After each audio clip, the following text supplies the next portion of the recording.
Agua que se agita. Kouji Suzuki, 1996. Audiocuento editado por Juan Pablo Flores Montaño, para Cuentos Extraños, Weird Tales. Agua que se agita. Tras beber un sorbo de agua del grifo, a Yoshimi Metsubare le asaltó una curiosidad repentina y se puso a observar el vaso a la luz fluorescente de la cocina. Mientras lo giraba despacio a la altura de la frente, pudo ver las diminutas burbujas que flotaban en su interior. Quizá fuese por el pozo que yacía en el fondo del vaso, o quizá fuese por lo que contenía el agua. Incontables partículas de suciedad oscilaban entrelazándose con las burbujas. Antes de tomar el segundo sorbo, se le pasaron las ganas, frunció el ceño y arrojó el resto del líquido en el fregadero. En efecto, el sabor era diferente. Hacía 3 meses que se había mudado de una casa de alquiler en Musashino, ciudad ubicada en la parte oeste de la gran metrópolis de Tokio, a un edificio de 7 plantas construido sobre un terreno ganado al mar, pero aún no había conseguido adaptarse al sabor del agua del grifo. Por la fuerza de la costumbre, daba maquinalmente un primer trago, pero molesta por un olor extraño que no era de cloro, casi nunca vaciaba el vaso. Mamá, juguemos con las bengalas. Su hija Ikuko, que pronto iba a cumplir 6 años, la llamó desde el sofá del salón, alzando un manojo de pequeñas bengalas que le había dado uno de sus compañeros de la guardería. Con el vaso en la mano, Yoshimi no prestó atención a la demanda de su hija y trazó en la mente el recorrido del agua desde el río Toun hasta su grifo. Al seguir el curso, inexplicablemente surgió en su mente la imagen del renegrido lodo residual. Yoshimi no sabía cuándo había sido ganado ese terreno al mar, ni cómo estaban canalizadas las tuberías de una isla a otra. Únicamente, tras examinar un mapa que mostraba la transformación de la bahía de Tokio, estaba segura de que ese terreno sobre el que ella estaba viviendo no existía a principios de la era Showa I. Pensando en el terreno inestable bajo sus pies, consistente en residuos acumulados durante varias décadas, casi se le aflojó la mano en la que sostenía el vaso. Mamá. Era el anochecer de un domingo de finales de agosto. Impulsada por la creciente oscuridad, Ikuko insistió. Incapaz de apartar de su mente los pensamientos relacionados con el agua, Yoshimi dirigió la vista hacia el salón. Pero si no hay sitio donde poder jugar con bengalas. El parque que daba al canal enfrente de su vivienda estaba cerrado por obras y no había otros lugares en los alrededores adecuados para tal propósito. Cuando Yoshimi iba a decirle que no a su hija, se dio cuenta de que aún no había subido a la azotea del edificio. Yoshimi e Ikuko cogieron una caja de cerillas, una vela y una bolsa de plástico con las bengalas y enseguida se encontraron delante del ascensor del 4º piso. Tras presionar el botón de la flecha ascendente se quedaron esperando el ascensor que avanzaba con un chillido angustioso. Una vez dentro, Ikuko comenzó a imitar a una ascensorista. Bienvenida, señora, ¿a qué planta va? A la 7ª, por favor, dijo Yoshimi haciendo de clienta, siguiendo el juego. De acuerdo, señora. Con una leve reverencia, Ikuko intentó presionar el botón del 7º piso, pero no llegaba. Yoshimi sofocó una risita al ver su esfuerzo. Incluso de puntillas y estirando el brazo, el dedo índice de Ikuko tan solo alcanzaba el botón del 4º piso como mucho. Mientras tanto, las puertas del ascensor comenzaron a cerrarse automáticamente. Lo siento mucho. Yoshimi pulsó el botón del número 7. Oh, no.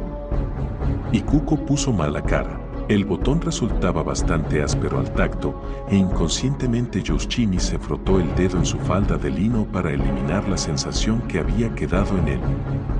Cada vez que utilizaba el ascensor, se deprimía al ver los botones terriblemente quemados y ennegrecidos. La superficie de los botones del 1 al 7 había sido quemada con un cigarrillo. A pesar de que el cartel de no fumar pegado al lado estaba intacto, los botones, que originalmente habían sido blancos, estaban todos chamuscados. Cada vez que Yoshimi se preguntaba por la psicología de alguien capaz de ejecutar una acción tan absurda, sentía un escalofrío. Probablemente se trataba de alguien resentido con la sociedad, pero no podría acabar dirigiendo algún día su objetivo contra las personas. Lo que más la aterrorizaba era que ese hombre, ella estaba segura de que tenía que ser un hombre, utilizaba sin duda el ascensor del edificio donde ella vivía con su hija. Como ella y su hija formaban una familia monoparental, Yoshimi no podía evitar preocuparse al pensar en lo peor. Sin embargo, había acabado escarmentada de vivir con un hombre. Durante los 2 años de convivencia con su marido nunca se había sentido protegida. Se había separado hacía 4 años y medio y, cuando al año y medio el divorcio se hizo oficial, sintió un gran alivio. Le resultaba imposible adaptarse a la vida con un hombre. Quizá fuera una tradición familiar de los Matsubara, pues Yoshimi continuaba la saga y era la tercera generación de mujeres, tras su abuela y su madre, que criaban solas a sus hijas. Ikuko, agarrada de su mano en ese momento, se casaría y tendría hijos en el futuro, pero de una manera u otra, Yoshimi intuía que el matrimonio de su hija tampoco duraría. Cuando el ascensor se detuvo y las puertas se abrieron, la bahía de Tokio apareció ante sus ojos. Salieron al pasillo y examinaron la planta de derecha a izquierda. 4 apartamentos se alineaban a cada lado del ascensor, pero todos parecían vacíos. Ese bloque, construido hacía 14 años, era otra de las secuelas del estallido de la burbuja financiera e inmobiliaria de Japón. Hacía aproximadamente 2 años, cuando había surgido de la nada un proyecto para la construcción de un gran complejo de rascacielos, tanto su edificio de apartamentos como otros bloques del vecindario se convirtieron en objeto de especulación. Sin embargo, mientras sus habitantes resistían, la burbuja estalló y el proyecto se vio frustrado.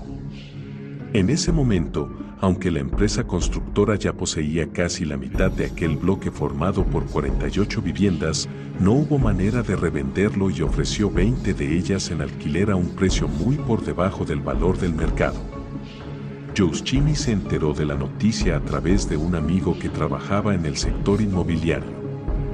Era la oportunidad para vivir en un lugar con vistas al mar, como había soñado, y decidió dejar atrás la casa de alquiler en Musashi-no a la que ya se había acostumbrado después de tanto tiempo y trasladarse a un entorno completamente diferente, a un terreno ganado al mar. No podía soportar seguir viviendo en una casa donde aún persistía la presencia de su marido y, además, ahora que su madre ya no estaba en este mundo, le parecía que el distrito de Minato ofrecía un entorno más adecuado para criar hijos y le facilitaba vivir sola con su hija. Yoshimi trabajaba en una editorial situada en Shimbashi, en el mismo distrito, así que el tiempo que se ahorraría en el trayecto al trabajo para dedicárselo a su hija fue lo que definitivamente la convenció. No obstante, nada más instalarse, descubrió que la mayoría de los apartamentos habían sido comprados como inversión y que los propietarios no vivían en ellos, pues casi todos eran oficinas. Por la noche, el edificio se quedaba desierto. Excepto unos 5 inquilinos solteros, la única familia era la de Yoshimi en el 4º piso, apartamento 405. Según le había comentado el conserje, hubo una familia con una hija de edad parecida a la de Ikuko en el 2º piso, pero el año anterior se había mudado después de una tragedia. Desde entonces, 3 meses habían pasado desde que Yoshimi e Ikuko habían llegado y, efectivamente, no había presencia de niños en el edificio. Yoshimi examinó el pasillo desierto del 7º piso en busca de la escalera que conducía a la azotea. Justo a la derecha del ascensor se situaba la escalera, por la que tenían que subir solo un piso más. Yoshimi ascendió los empinados escalones de hormigón llevando de la mano a su hija. Al lado del cuarto de máquinas del ascensor había una puerta de hierro que parecía pesar considerablemente. No estaba cerrada con llave y, al girar el pomo, se abrió con sorprendente facilidad. No era un espacio tan amplio como para llamarlo azotea. Se trataba de una pequeña superficie de unos 30 metros cuadrados con pilares de hormigón en cada una de sus 4 esquinas y estaba vallada con una verja que llegaba a la altura de la cadera. Youshimi tendría que vigilar estrechamente a Ikuko cada vez que se acercase al borde. Al mirar hacia abajo, podría caerse tan solo por el peso de la cabeza.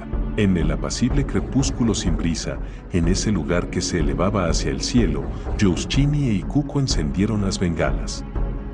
A medida que la oscuridad se volvía más densa, las chispas rojas de las bengalas se destacaban. Debajo a la derecha, la superficie de las oscuras aguas del canal reflejaba titilante las luces de las farolas de la calle. En el otro lado, el puente Rainbow, construido para conectar los barrios de Shibaura y Daiba del distrito de Minato, estaba casi terminado. La parte superior del puente colgante, bordeada de luces rojas, brillaba igual que un fuego de artificio. Youshimi disfrutó de la vista desde allí e Ikuko gritó de alegría mientras levantaba la mano con la que sostenía el cohete a la altura de su cabeza. Después de consumir varias decenas de bengalas y cuando se disponían a regresar a su apartamento, Youshimi e Ikuko descubrieron algo. Hasta entonces habían estado dando la espalda a la pared del cuarto que albergaba la escalera y sobre el cual se apoyaba el tanque de agua del edificio, pero, al volverse, vieron una especie de bolso tirado al lado de un pequeño desagüe en la base de la pared. Parecía más bien que alguien lo había depositado allí. Para empezar, ¿a quién se le iba a caer un bolso en un lugar tan insólito como una azotea? La primera que lo cogió fue Ikuko. ¡Ah! Con un grito de sorpresa se acercó corriendo, lo recogió y murmuró, «Es de Hello Kitty». Estaba oscuro y Youshimi no veía bien, pero a la tenue luz de las farolas de la calle pudo distinguir la imagen de Hello Kitty en el centro de una bolsa de plástico de aspecto barato. En sus manos, ese plástico rojo se deformó flácidamente. Ikuko intentó hacerse con la bolsa a la fuerza y trató de descorrer la cremallera para sacar lo que había dentro. «Trae, déjamela a mí». Youshimi la riñó bruscamente y se la arrebató de la mano. Cuando su madre aún vivía, solía llevar a su nieta Ikuko a dar un paseo por las colinas alrededor de Musashino y a menudo volvían a casa con algún objeto que habían recogido. Para una persona como su madre, perteneciente a otra generación, era normal pensar que la gente de hoy día era incapaz de apreciar el valor de las cosas y que se deshacía de ellas demasiado pronto. Youshimi lo aceptaba. Sin embargo, no podía soportar que su hija revolviese en la basura y esto fue un reiterado motivo de discusión con su madre. Youshimi no se cansaba de repetirle a Ikuko que no debía recoger lo que no le pertenecía, fuera lo que fuera. Al ver la expresión seria de Youshimi cuando amonestaba a su hija, su madre fruncía el ceño diciendo siempre, «Eres muy dura». Ahora que le había quitado la bolsa de la mano a Ikuko, Youshimi no sabía qué hacer con ella. Contenía algo sólido. Youshimi, que era escrupulosa, sin molestarse en abrirla, decidió que era mejor consultar con el conserje, con que se dirigió a la garita en la planta baja. El conserje que Maille enviudó pronto y tras abandonar su anterior trabajo en una empresa de transporte, llevaba 10 años viviendo y trabajando en el edificio como conserje. Aunque el sueldo era escaso, no pagaba nada por la vivienda, así que el puesto era ideal para un anciano soltero. Tan pronto como Youshimi le entregó la bolsa, que Maille la abrió sin vacilar y colocó el contenido sobre el mostrador. Un vaso rojo vivo con el mismo dibujo de Hello Kitty, una rana de plástico que movía sus 4 patas al darle cuerda y un oso de peluche que llevaba un flotador en brazos. Evidentemente, eran 3 juguetes de un kit infantil para baño. Ikuko gritó de alegría y extendió las manos para cogerlos, pero las retiró de inmediato cuando su madre la miró con enfado. «Qué raro», murmuró el conserje. Le extrañó más la presencia de los juguetes en el edificio que el hecho de que la bolsa hubiera aparecido tirada en la azotea. «¿Por qué no pone un aviso para encontrar al propietario?», sugirió Youshimi. Si el conserje exponía la bolsa en el mostrador con un aviso, tal vez su propietario podría reclamarla. Pero no hay más niña que Ikuko en este edificio. ¿Verdad que no? Que Maille se dirigió a Ikuko, que estaba junto a su madre y tenía clavada la mirada en la bolsa y en el vaso de Hello Kitty. La expresión de Ikuko en ese momento revelaba cuál era su deseo. Se moría por tener la bolsa y su contenido. Esa mirada ansiosa irritó a Yoshimi y la hizo agarrar a su hija por el hombro para alejarla unos pasos del mostrador. La familia que vivía antes en el segundo piso. Ellos. Con cierto aire de sorpresa, Kemaille levantó el rostro ante las palabras de Yoshimi. Tenía una hija de 5 o 6 años. No. Sí, pero estamos hablando de hace ya 2 años. 2 años. ¿No me dijo usted que se habían mudado el año pasado? El conserje se inclinó hacia adelante y se rascó ruidosamente el tobillo. Bueno, sí, en realidad, cuando se fueron definitivamente, fue en verano del año pasado. Yoshimi recordaba lo que había comentado el conserje hacía escasamente 3 meses, cuando llegaron a vivir allí. La familia que vivía en el segundo piso se había trasladado el año anterior a causa de una tragedia. Y, por eso, Yoshimi supuso que había sido esa familia quien había dejado la bolsa en la azotea. No obstante, resultaba difícil pensar que tanto la bolsa como su contenido hubieran estado expuestos afuera en la azotea durante todo un año.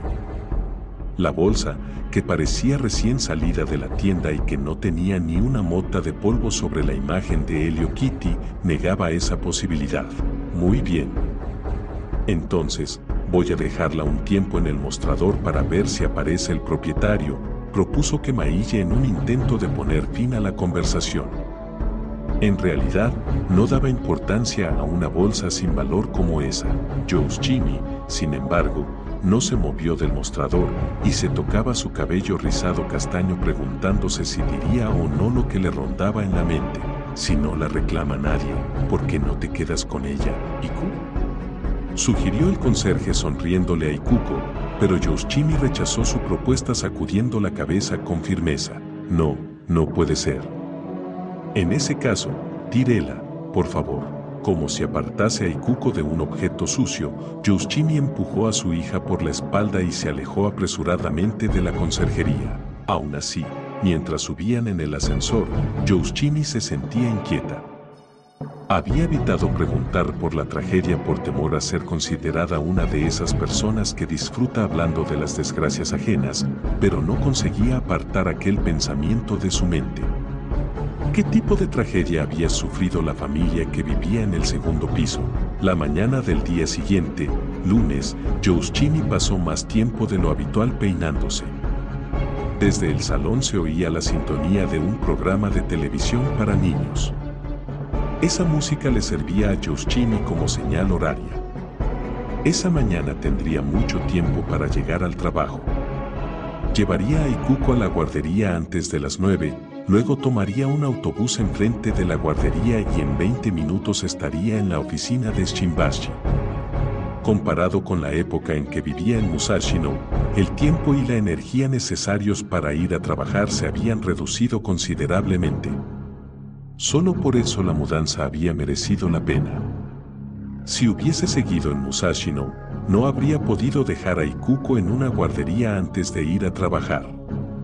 Existía la opción de buscar otro empleo, pero era impensable encontrar algo mejor para Yoshimi que el trabajo en el departamento de revisión de una editorial. Le permitía sumergirse en el mundo de las letras, que le encantaba, y apenas había necesidad de atender a los demás ni de hacer horas extras, pero estaba bien pagado. Mamá, átame el pelo. Ikuko se acercó a su madre con una cinta de color rosa en la mano. La cinta, que le había anudado hacía solo un momento, se había desatado y el pelo suelto le cubría ampliamente los hombros. Mientras le recogía de nuevo el cabello a su hija, Yoshimi se asombró una vez más de cómo Ikuko había heredado indudablemente sus genes. El pelo rizado castaño, la piel blanca, las pecas debajo de los ojos. Los rostros idénticos se reflejaban en el espejo. Uno pertenecía a una mujer a mitad de la treintena y el otro a una niña que iba a cumplir pronto los 6. Ramen 2. Una vez, en el bachillerato, Yoshimi escuchó a un chico decirle: «Tienes el pelo como si te hubiesen volcado en la cabeza un plato de ramen». Entonces, lo odiaba todo de su aspecto físico, los rizos naturales, su cara, pecosa además, y su cuerpo huesudo. Sin embargo, ¿cuántos chicos le declararon su amor?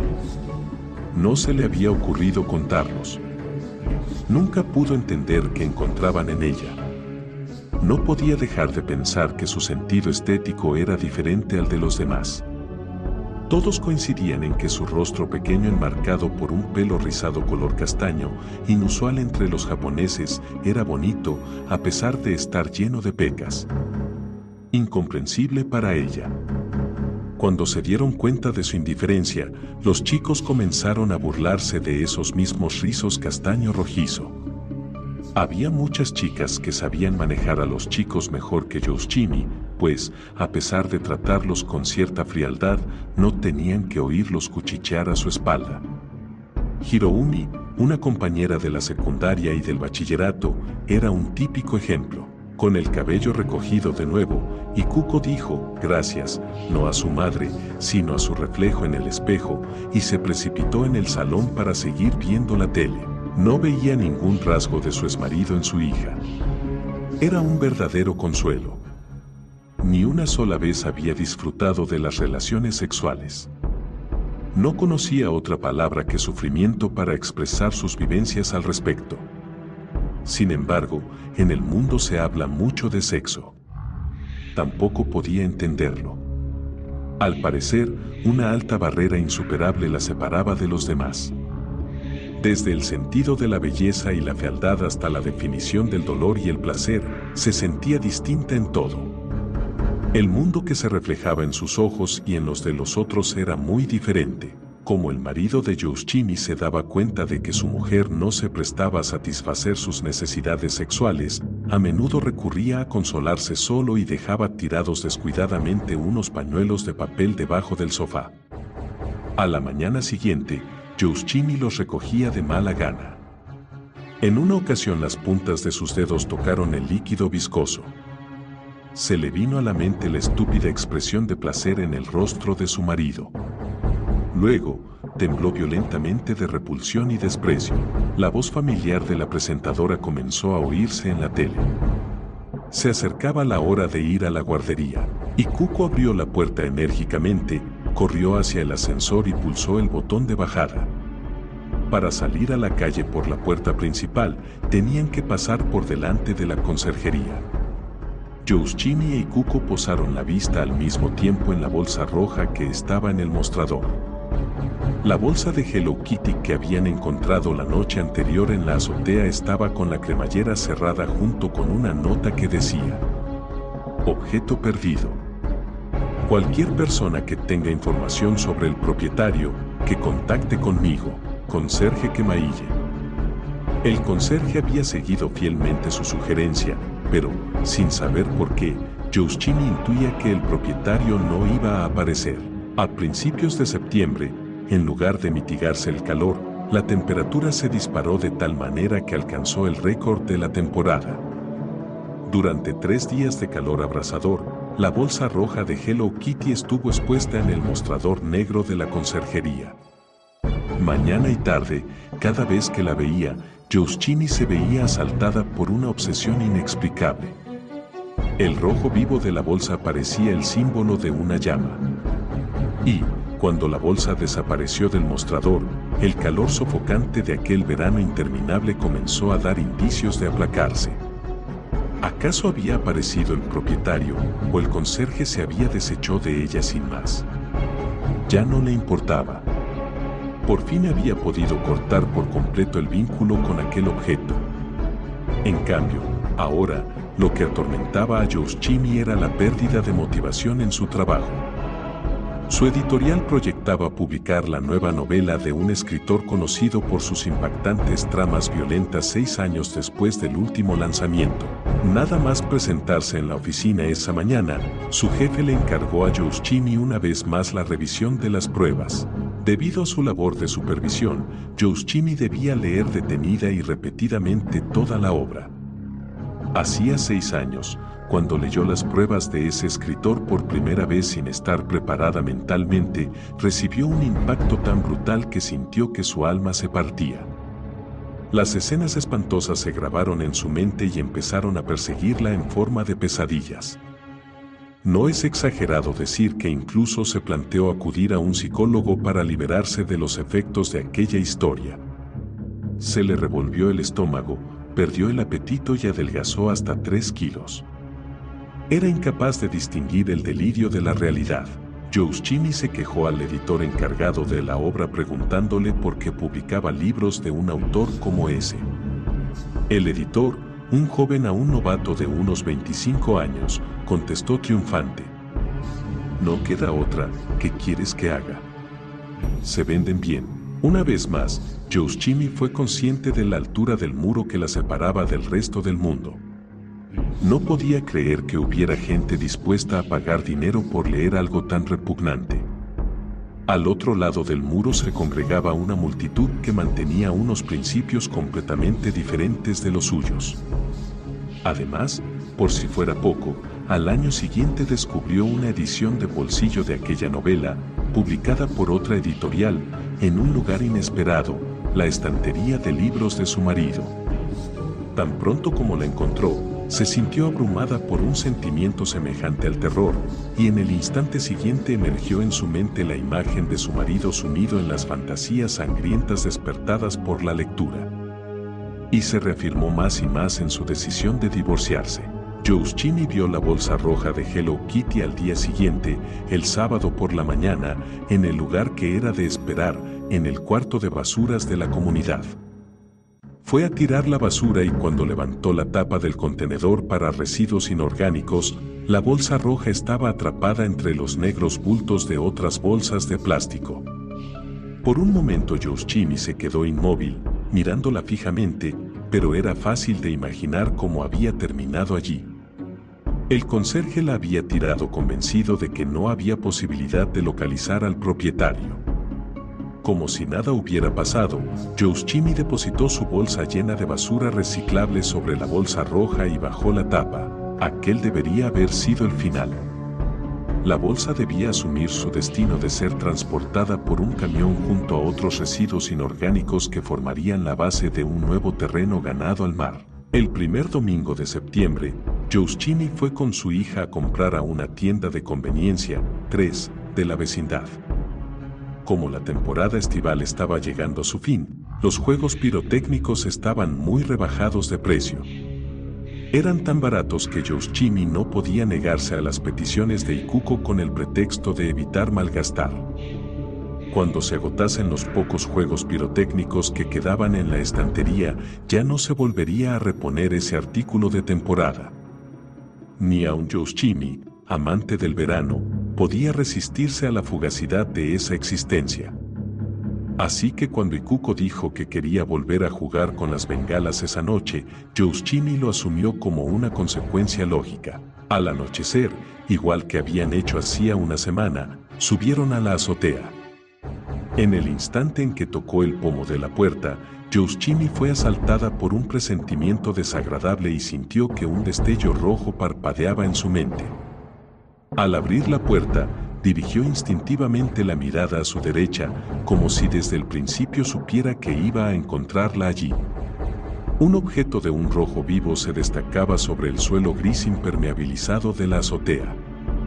A pesar de la penumbra, al igual que la semana anterior, el rojo llameante entró en su campo de visión.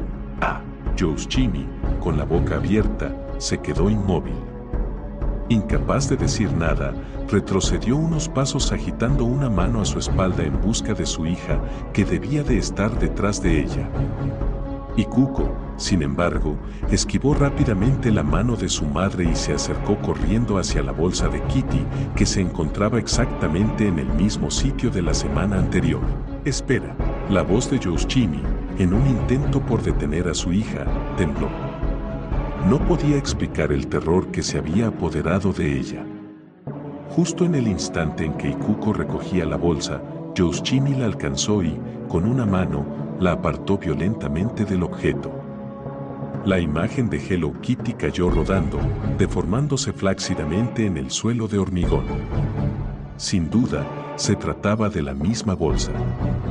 La bolsa que había encontrado en la azotea la semana anterior y que había sido arrojada junto con la demás basura en el contenedor tras haber permanecido expuesta en el mostrador de la conserjería, estaba allí de nuevo. Y Cuco alargó otra vez la mano para recogerla, y entonces Yoshimi la golpeó con fuerza. «Te he dicho que no». Su corazón latía con violencia. No quería que su hija la tocara. Sentía una aversión instintiva a los objetos extraños. Y Cuco devoró la bolsa con los ojos, luego levantó la vista hacia su madre, volvió a dirigir la mirada a la bolsa, arrugó la cara y se echó a llorar. El juego con las bengalas se suspendió. Yoshimi rodeó con el brazo el hombro de Ikuko y después de entrar de nuevo en el edificio, cerró la puerta tras de sí. No quería volver a tocar esa bolsa jamás. Mucho menos entregarla al conserje. Y nunca volvería a subir a la azotea. Quería que alguien le explicase cómo era posible que algo así hubiese ocurrido. ¿Por qué la bolsa, si estaba en el contenedor, había vuelto a la azotea? Sintió dolor en las sienes. Inconscientemente escogió la palabra volver, como si la bolsa tuviera vida propia. Tan pronto como entró en su apartamento, Yoshimi trató de pasar la cadena de la puerta, pero no podía controlar el temblor de las manos. Cuando quiso descalzarse, le temblaron también las piernas, haciendo volar en una dirección inesperada sus sandalias, que tumbaron las botas de agua de la niña. El rostro de Ikuko, mientras ordenaba las sandalias y las botas, mostraba un claro apego por la bolsa de Kitty. Yoshimi salió de la bañera antes que su hija y se secó. Podía oír la voz ahogada de la niña en el cuarto de baño. Ikuko no quiso salir hasta terminar de colocar los juguetes que flotaban en el agua. Además, su madre le había enseñado que tenía que quitar el tapón al salir de la bañera. Envuelta en la toalla, Yoshimi sacó el cartón de leche del frigorífico y se sirvió un vaso. Procuraba tomar un vaso de leche antes de acostarse para mantener la regularidad intestinal a la mañana siguiente. Apuró el vaso, pero Ikuko aún no daba señales de haber salido del baño. Yoshimi se acercó a la puerta, y cuando iba a decirle, «Sal ya», escuchó a Ikuko hablando sola. «¿Por qué estoy jugando sola? Pero, el oso, egoísta, no, es tuyo mi, no». La sílaba mi, que debía de ser el nombre de una amiga, llamó la atención de Yoshimi. Estaba segura de que su hija no tenía ninguna amiga cuyo nombre empezara por mi ni en la guardería ni en el barrio de Musashino donde habían vivido antes. ¿Con quién demonios se imaginaba Ikuko que está hablando? Tenía un compañero de clase llamado Mikiko, pero siempre se refería a él por su apellido. Yoshimi abrió la puerta. El baño era de estilo occidental con el inodoro y la bañera en el mismo cuarto. En el agua que llenaba la bañera de color crema flotaba una palangana, en cuyo centro una toalla de mano empapada se elevaba como una columna. Esa figura le recordó la estatua de un Giso, 4, pero con la cabeza inclinada hacia un lado. Al parecer, Ikuko creía que la toalla enrollada en forma de cono era una persona y le estaba hablando. Un fino chorro de agua conectaba el grifo con la bañera como si fuera un hilo. Al tocar ese hilo de agua, la pequeña palangana que flotaba en la bañera se inclinó ligeramente y comenzó a girar. «Ikuko, ¿qué estás haciendo? Sal ya». Ikuko, sumergida en el agua de espaldas a la puerta, contestó sin volverse. Pero, a esta niña le gusta mucho el baño. ¿No quiere salir? Una vez más, Yoshimi se preguntó, ¿pero quién es esa niña? No importa, sal. Ikuko metió la palangana en la pila del lavabo y se puso de pie con un chapoteo. Yoshimi la envolvió con una toalla y la upó. A pesar de haber estado tanto tiempo en el agua caliente, sus hombros estaban extrañamente fríos. Ikuko se quedó dormida mientras leía un libro ilustrado acostada en su futón. Yoshimi, tumbada a su lado, pensó en levantarse una vez más para leer en el sofá, pero al final decidió apagar la luz y tratar de dormir. Al poco de haberse tapado, cayó también en el sueño. Pasadas unas 2 horas, Yoshimi extendió la mano izquierda. Al no sentir la presencia cálida de su hija, se despabiló un poco y de repente se dio la vuelta con violencia. Palpó pero no tocó nada. El sueño desapareció por completo. Incorporándose a medias, manoseó el futón donde dormía Ikuko y llamó. Ikuko. La luz tenue de la lámpara a sus pies era suficiente para revelar el interior del pequeño dormitorio. Ikuko no estaba allí. ¡Ikuko! ¡Ikuko!, gritó. Jamás había sucedido antes. Lo habitual era que Ikuko, una vez acostada, durmiera a pierna suelta hasta la mañana siguiente sin despertarse en toda la noche. Tenía el sueño tan profundo que ni siquiera se levantaba para ir al baño. Después de haber comprobado en el salón y el comedor, Yoshimi fue al baño, pero la luz estaba apagada evidenciando que su hija no estaba allí dentro. En ese momento unos pasos ligeros resonaron en el pasillo exterior del edificio. Yoshimi corrió hacia la entrada y vio que la cadena no estaba echada. No pudo recordar si la había pasado al volver de la azotea. O quizá la hubiera quitado Ikuko. Sin preocuparse de estar en bata, Yoshimi salió disparada al pasillo exterior. Oyó el sonido del ascensor en funcionamiento. Se detuvo ante la puerta situada en mitad del pasillo y observó los números que se iban iluminando uno tras otro. El 5 se apagó, el 6 también, y cuando se iluminó el 7, el ascensor se detuvo. El séptimo, el último piso en que no vivía nadie. Sin embargo, alguien acababa de bajarse allí. Se le ocurrió que podría tratarse de Ikuko, y su sospecha se convirtió en certeza. Concluyó que Ikuko no podía soportar el hecho de haber abandonado la bolsa roja de Kitty en la azotea y que era incapaz de aceptar no tenerla. Al mismo tiempo, también había comprendido muy bien que su madre jamás le permitiría recoger algo que alguien hubiera tirado. Por eso, aprovechando que su madre dormía, se dirigió a la azotea para buscarla. A pesar de que le extrañó que Ikuko, siendo tan temerosa de la oscuridad, hubiese cobrado tanto valor de repente, Yoshimi pulsó el botón del ascensor para subir tras de su hija. El ascensor descendió desde el séptimo piso hasta el cuarto y sus puertas se abrieron. Yoshimi se cerró bien el escote de la bata y nada más entrar, presionó el botón del séptimo. Sin embargo, en contra de su previsión, el ascensor comenzó a descender suavemente. Yoshimi se retiró unos pasos, apoyó la espalda en la pared y, doblando los brazos, se cubrió el pecho con los codos. Oh, no, va a entrar alguien.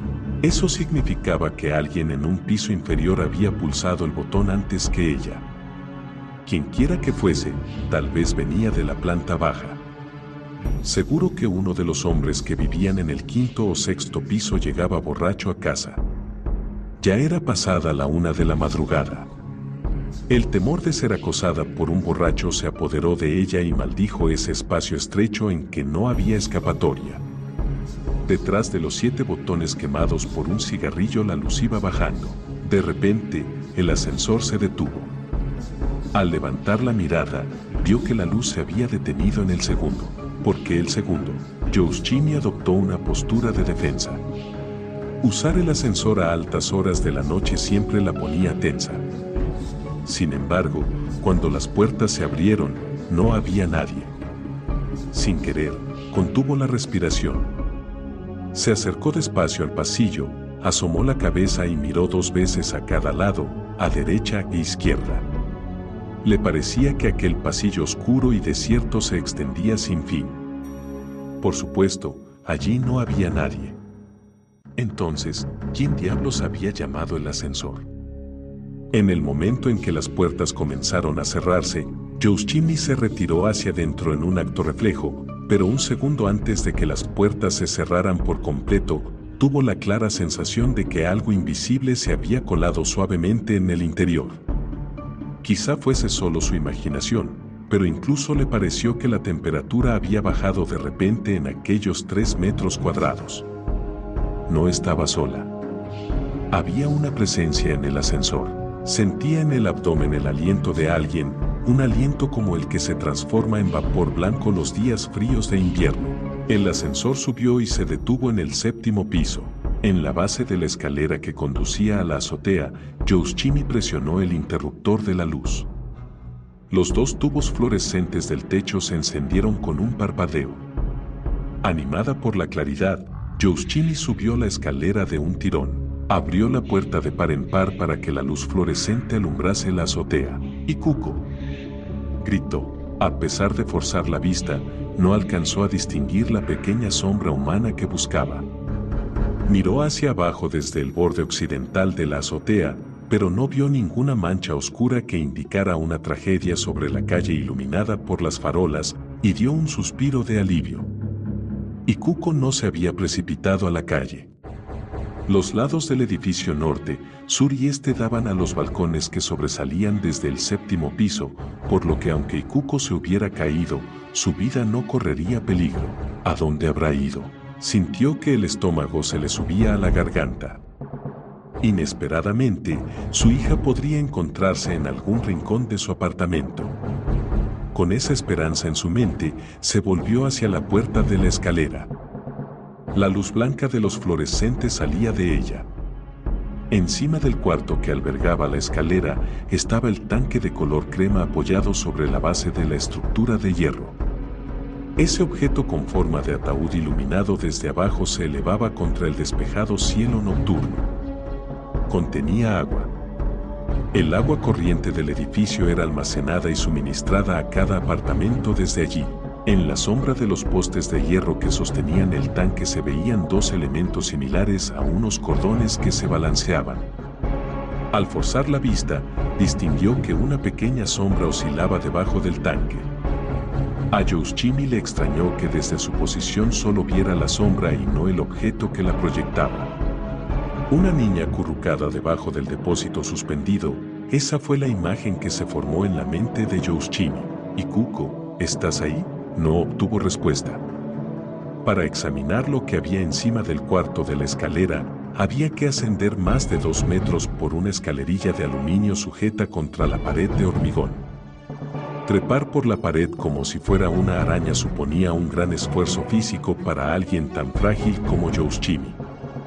Aún así, impulsada por el deseo desesperado de echar un vistazo allí arriba, comenzó a subir despacio. A solo 1 metro de la base de la escalera, miró hacia abajo para ver dónde estaba.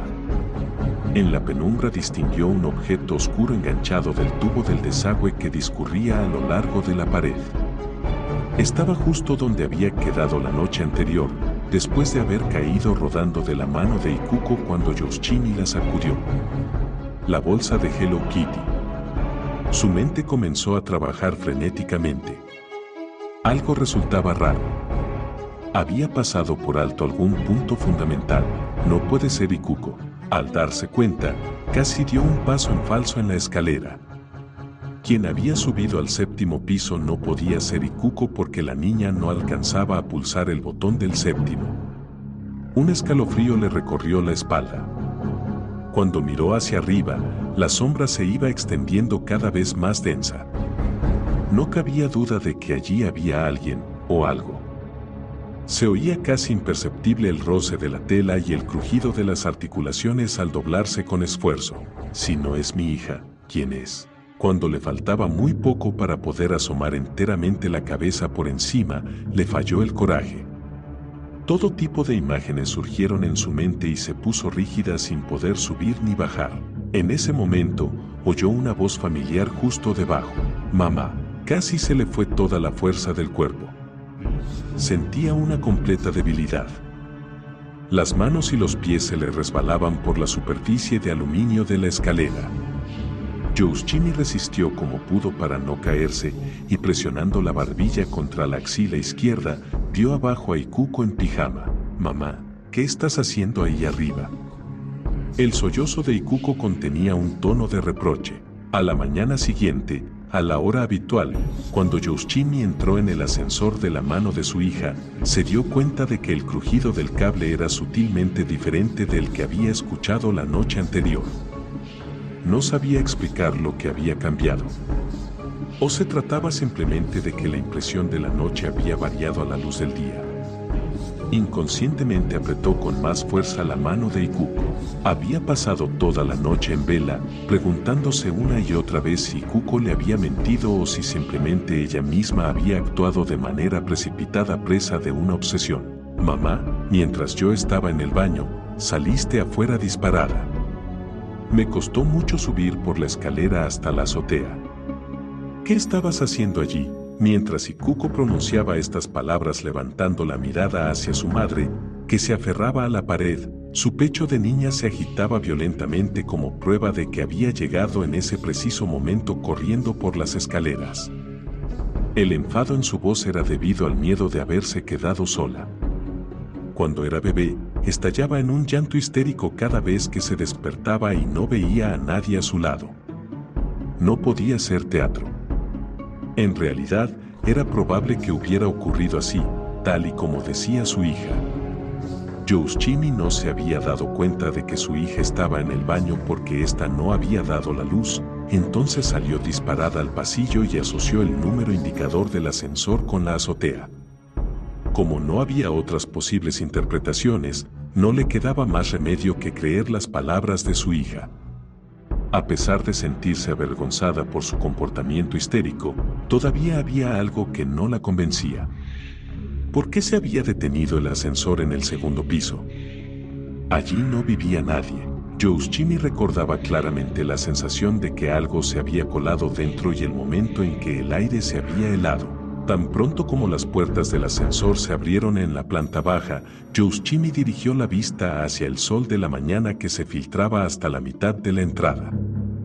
Esos fuertes rayos disipaban el ambiente misterioso de la noche anterior. Sus ojos se encontraron con el conserje, que estaba de pie, sosteniendo una escoba en la mano. «Buenos días, señora». Yoshimi trató de pasar por delante sin mirar al conserje y devolviendo el saludo con una leve reverencia, pero se detuvo de repente y se dirigió a él. «Disculpe», el conserje se adelantó. «Ah, por cierto, aquella bolsa». «No, no es eso». Yoshimi aún dudaba en preguntar lo que quería saber. El conserje bajó lánguidamente la mano que sostenía la escoba y le preguntó a Ikuko afablemente. «Vas a la guardería, ¿verdad? Disculpe por mi abrupta pregunta, pero usted me comentó que la familia que vivía en el segundo piso había sufrido una desgracia». «¿Qué tipo de...?» Dejó la pregunta en el aire. La sonrisa se esfumó de los labios del conserje, que adoptó una expresión apropiada para contar las desgracias de los demás. «Ah, eso ocurrió hace ya 2 años. La niña, que era más o menos de la edad de Ikuko, estaba jugando por aquí y desapareció». Yoshimi puso las manos sobre los hombros de Ikuko y la atrajo hacia ella. «Desapareció». ¿Se refiere a un secuestro? El conserje inclinó la cabeza hacia un lado. «No creo que fuera un secuestro para exigir un rescate, porque la policía hizo públicas las investigaciones. Cuando se producía un secuestro con la intención de pedir un rescate, las investigaciones policiales se desarrollaban en completo secreto, pero tan pronto como se descartaba esa posibilidad, la investigación se hacía pública en los medios con el fin de obtener más información rápidamente, y al final, el conserje negó con la cabeza. En fin, no la encontraron. Al parecer, durante casi 1 año, sus padres no perdieron la esperanza de recuperar a su hija. En todo caso, cuando este edificio estuvo a punto de ser vendido para aquel proyecto, el señor Kawai, del segundo piso, resistió más que nadie. Él y su mujer se negaban en rotundo alegando que si el edificio era demolido, su hija no tendría un lugar a donde regresar. Sin embargo, finalmente renunciaron a la esperanza y se trasladaron a Yokohama el verano pasado. ¿Se apellida Kawai esa familia? Sí. La niña que desapareció se llamaba Michen. Era adorable. Hay personas realmente malas en este mundo. Michen, su nombre era Mitsuko. Todos la llamábamos Michen. Michen, Mitsuko, la amiga imaginaria con la que Ikuko había estado hablando en la bañera la noche anterior. Ese vago nombre se concretó en Mitsuko y comenzó a adquirir sentido en la mente de Yoshimi. Su hija había escurrido una toalla en forma de cono en el centro de la palangana y estaba llamando Mitsuko a esa figura parecida a un giso. Yoshimi se puso pálida. Llevándose las manos a las sienes, se apoyó contra la pared y expulsó aire lentamente. ¿Se encuentra bien, señora? Como si esquivase la preocupación del conserje, Yoshimi miró el reloj. No había tiempo para dar explicaciones. Si no se daba prisa, perdería el autobús. Lo saludó con una leve reverencia y se fue corriendo. Para obtener más información, podía buscar desde el trabajo en la hemeroteca de microfichas de los periódicos. A pesar de no saber la fecha exacta, estaba segura de que no le costaría encontrar algún artículo sobre la desaparición de una niña llamada Mitsuko Kawai consultando uno a uno los periódicos de hacía 2 años. Por el tono del conserje, Mitsuko seguía desaparecida. ¿Habría sido raptada por un pervertido o se habría caído al canal?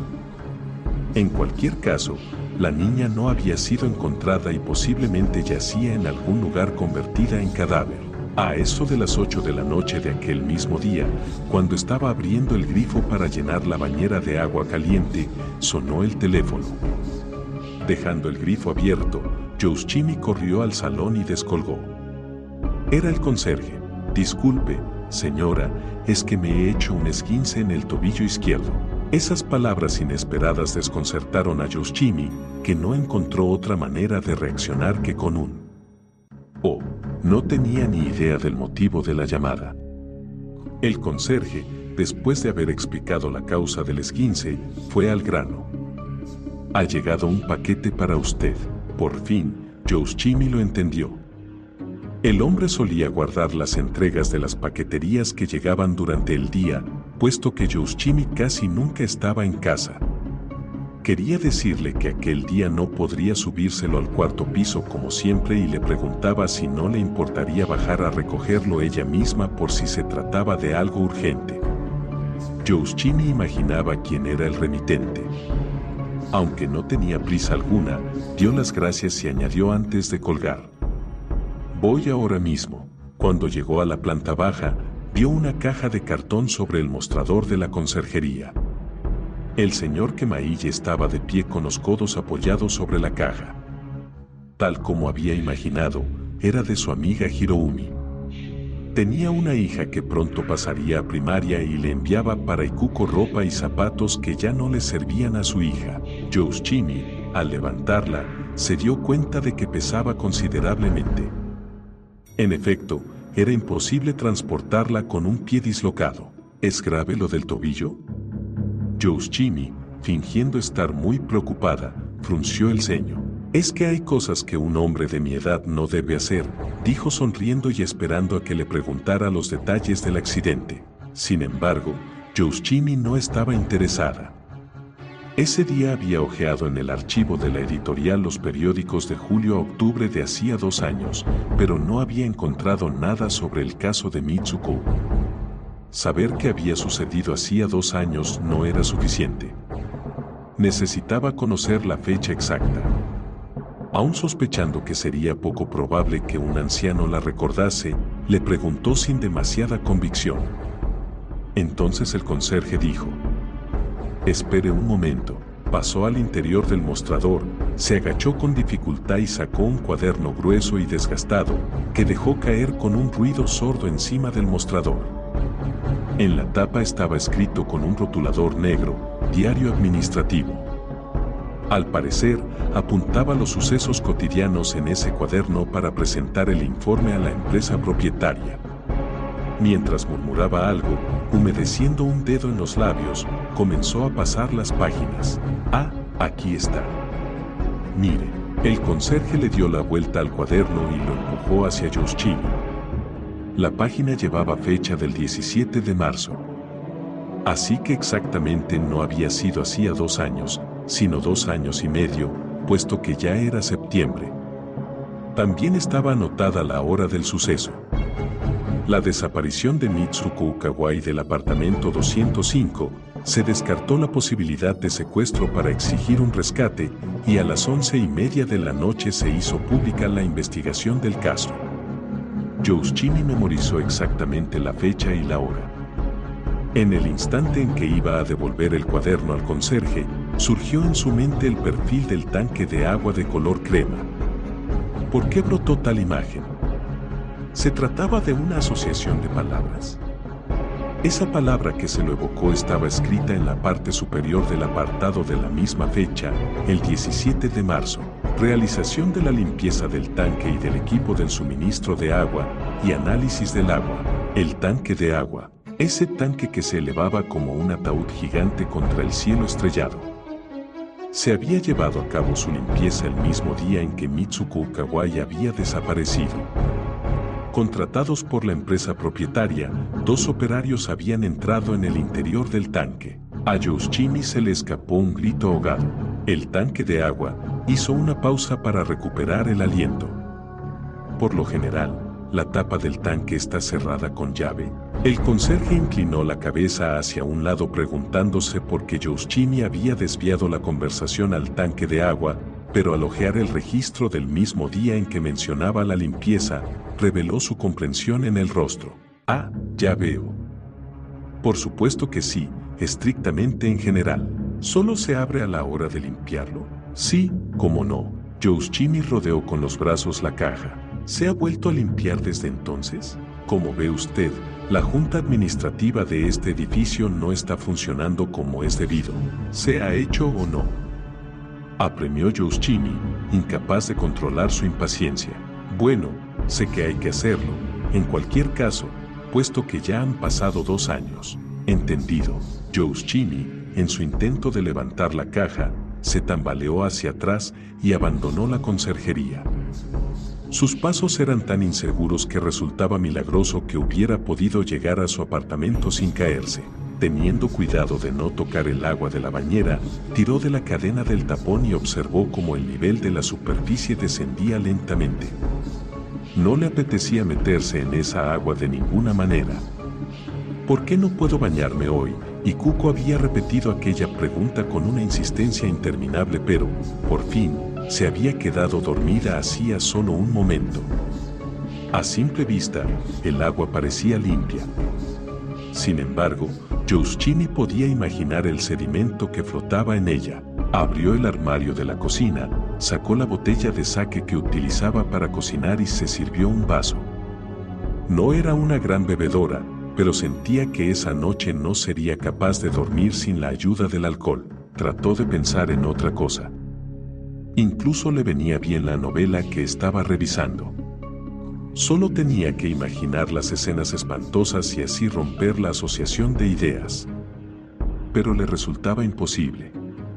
Las fantasías delirantes que brotaban convergían en un punto: la bolsa roja de Hello Kitty que estaba caída en la azotea, la niña llamada Mitsuko que había desaparecido, la sombra que se asomaba por debajo del tanque de agua y la misteriosa parada del ascensor en el segundo piso sin que nadie lo hubiera llamado.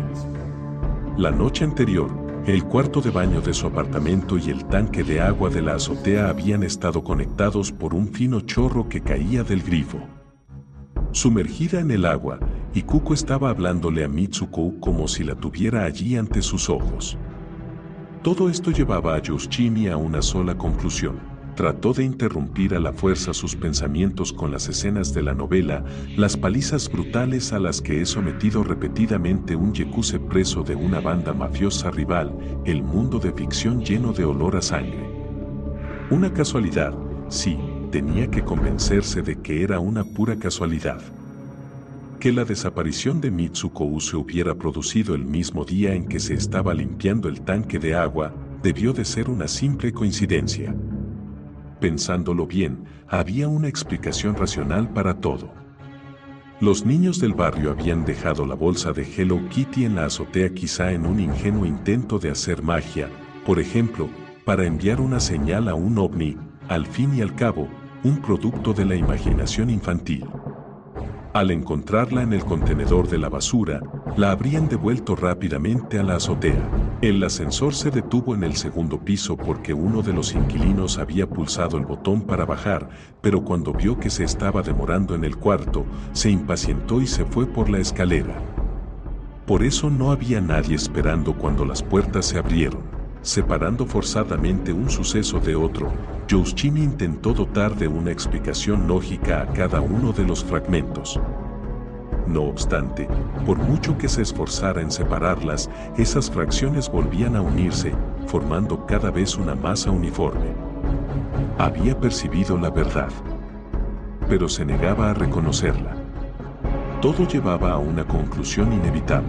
En efecto, sin ninguna duda, en ese momento, Mitsuko estaba dentro del tanque de agua de la azotea.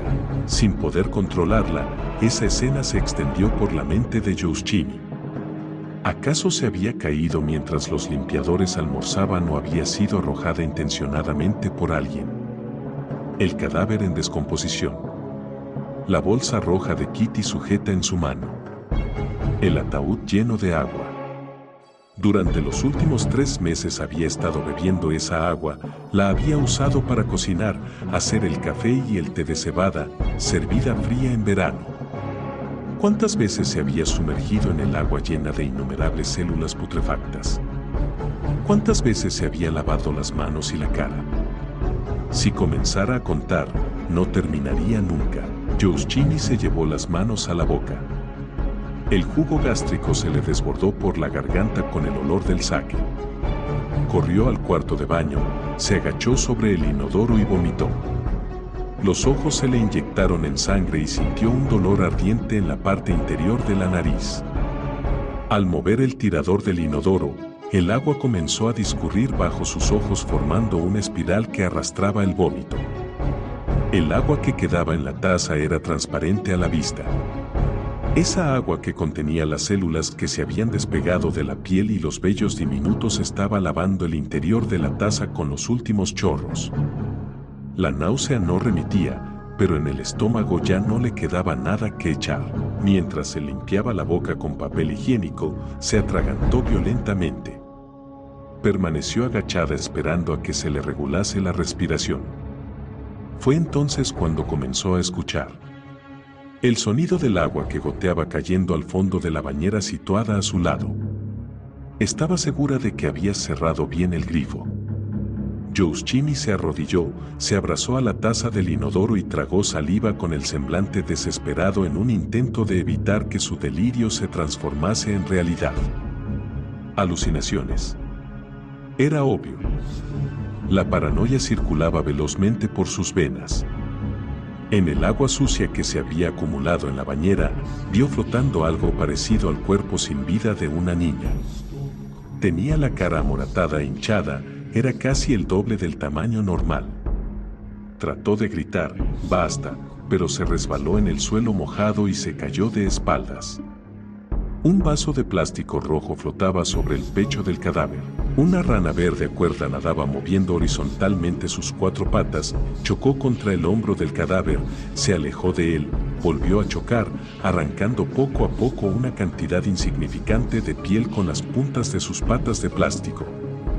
La bolsa rojo vivo de Hello Kitty subía y bajaba, con sus asas sujetas firmemente en una mano en la que se veía una parte del hueso.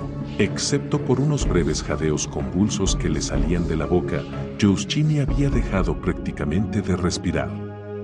Un olor a muerto que llenaba el cuarto de baño atacó su nariz. Al apartar la cara de ese hedor a desechos en descomposición, se golpeó la cabeza contra la puerta, se cayó y fue a dar con la mejilla contra el suelo del pasillo. Sintió el frío del suelo de madera. Estaba perdiendo el conocimiento. En ese momento, desde lejos, una voz como el canto de un pájaro llegó a sus oídos, penetrando suavemente en el límite entre la conciencia y la inconsciencia. Mamá, mamá. En la retina de Yoshimi se formó la imagen de Ikuko, que llevaba puesto un pijama muy holgado. Ikuko posó la mano en la nuca de su madre y su voz temblorosa se fue convirtiendo en un sollozo. Su pequeña mano se movía hacia atrás y hacia adelante en la zona de la oreja de Yoshimi. El calor y la pequeñez de la mano de Ikuko eran su único vínculo con la realidad. Ese pequeño cuerpo de carne y hueso fue suficiente para expulsar la locura. Ayúdame a levantarme. Las palabras de Yoshimi salieron como un susurro ronco. Y Cuco pasó las manos por las axilas de su madre y tiró de ella con todas sus fuerzas diciendo en voz alta: ¡Aupa! ¡Aupa! Una vez incorporada, Yoshimi se agarró al borde de la bañera y se puso de pie sola.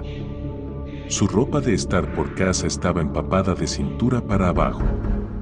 Cuando dirigió una mirada rápida a la bañera, vio que la superficie curvada del interior de color crema, cubierta de innumerables gotas gruesas de agua a punto de rodar, relucía. Aún a sabiendas de que no eran más que alucinaciones, no podía defenderse de ellas. Y Cuco, entre sollozos, levantó la mirada hacia su madre sin dejar de murmurar: «Mamá, mamá». Si no tenía fortaleza mental, no sería buena madre para su hija. Yoshimi se sintió miserable por haber estado a punto de desmoronarse y, contagiada por el llanto de su hija, dejó escapar algunas lágrimas. Mientras cruzaba el puente sobre el canal, Yoshimi se resistió a la tentación de volver la vista hacia su edificio. La bolsa en la que llevaba objetos de valor y ropa limpia cambiaba repetidamente de mano. Cada vez que se la pasaba de una mano a otra, Ikuko se cambiaba de lado y agarraba con fuerza la mano libre de su madre. La decisión le parecía muy estúpida. Sin embargo, no podía permanecer ni un solo día más en un apartamento donde no podía utilizar el agua. Al menos por esa noche quería dormir profundamente. Le bastaba con decidir lo que quería al día siguiente. No era viable convencer al conserje para que abriese la tapa del tanque de agua y examinase su interior sin la luz del día. Cuando llegó al otro lado del puente y dejó atrás el terreno ganado al mar, la sensación de estar sobre un suelo inestable no se desvaneció. Al ver que se acercaba un taxi con la señal de libre, Yoshimi levantó la mano. Colocó a Ikuko en el asiento trasero y, cuando se agachó para subir ella, lanzó una mirada rápida a la azotea de su edificio. Allí emergía empequeñecido el tanque de agua de color crema, a unas decenas de metros de altura sobre el terreno ganado al mar. ¿Estará la pequeña Mitsuko jugando ahora mismo a salpicar con el agua de esa bañera octogonal herméticamente cerrada? De todos modos, voy a dormir bien esta noche. Yoshimi, mientras se deslizaba en el asiento, le facilitó al taxista el nombre de un hotel.